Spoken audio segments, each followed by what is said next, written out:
Your guest has just departed, mistress.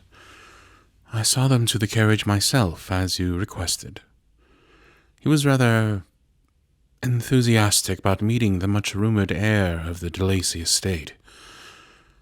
I dare say he was rather taken with you.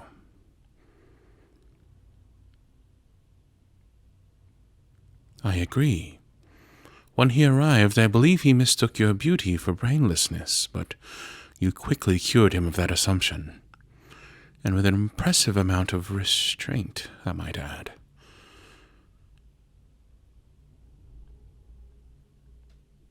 His business dealings tie in quite neatly to the functions of this estate. The deal you brokered today was most certainly a perceptive one. It will benefit both family properties well.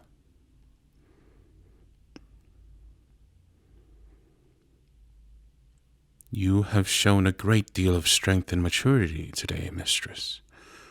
You are truly growing into a wise and formidable businesswoman.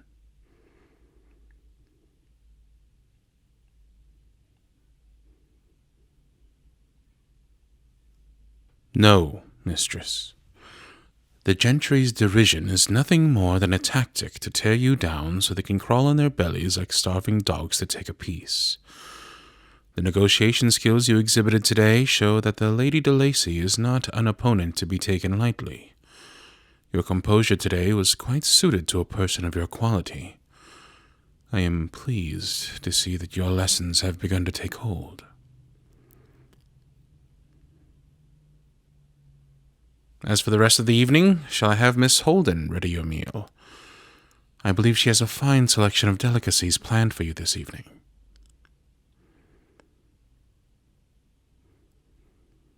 As you wish, mistress.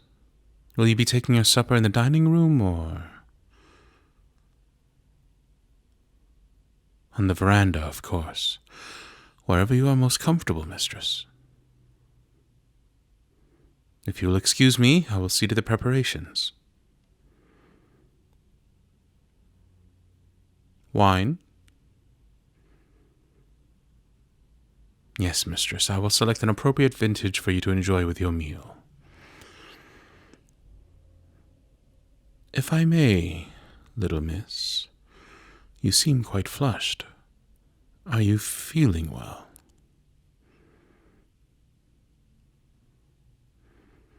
Yes, perhaps. The evening air is cool and may be soothing to both body and mind. Please, allow me to escort you to the veranda so you can rest before dinner. I see. As you wish, mistress.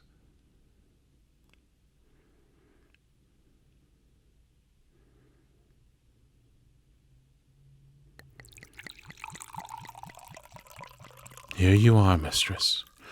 A very good year and well-aged suit this cool evening.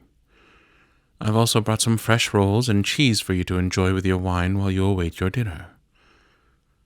Do you find everything satisfactory, mistress? I agree. The sky is lovely tonight.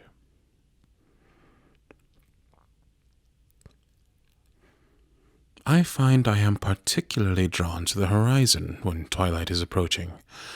The cool tones of the evening sky pressing down, tinged with the barest edges of pink. A beautiful moment of composure held as long as possible before the sky, at last, breathes its release and surrenders to the darkness.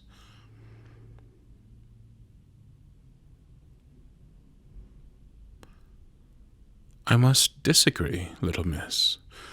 There is nothing wrong with surrendering to darkness for a time. All things need rest, whether from body, mind, or heart. Even the sun, powerful as it is, cannot remain in control all the time. And so, it relents, bound up by the moon which stands in the background, ready to take its place when the sun can hold on no longer. That is true. There are some things which flourish at night in a way that never could in the light of day. But just because they must be restrained to the night does not make them any less powerful or beautiful. If you'll excuse me, mistress, I believe Miss Holden should be finished preparing your meal. I will return with your food directly.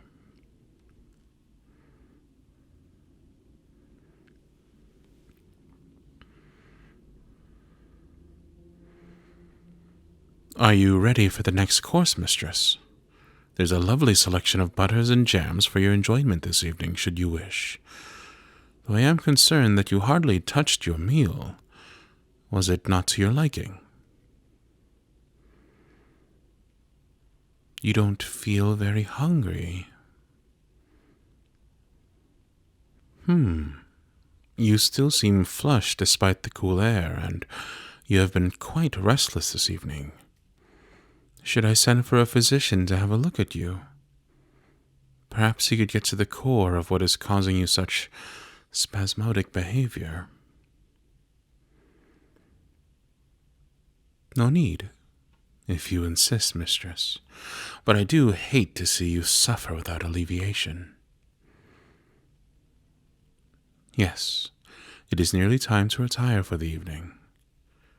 I have already dismissed the staff to their final duties for the night, so I will personally see to any needs you have. Is there anything you wish before I leave you to your rest? Poetry.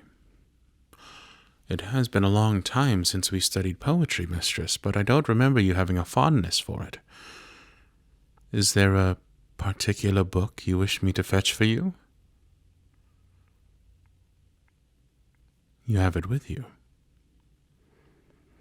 The marked passage, let's see. The Fairy Lover. I'm not sure this poem fits the standards of a lady of your standing. As you wish, little miss. They tell me I am cursed, and I will lose my soul. O red wind shrieking o'er the thorn-ground dune. But he is my lover, and I go to him tonight, who rides when the thorn glistens white beneath the moon. He will call my name and lift me to his breast.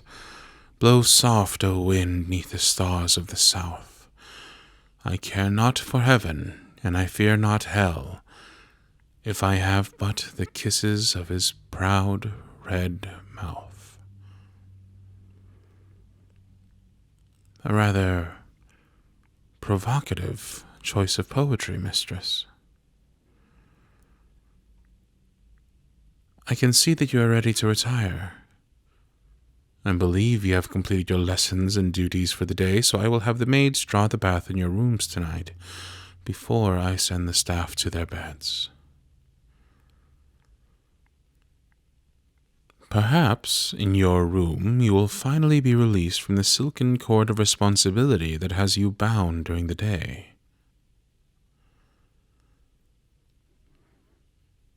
Will you require anything further of me tonight, little miss?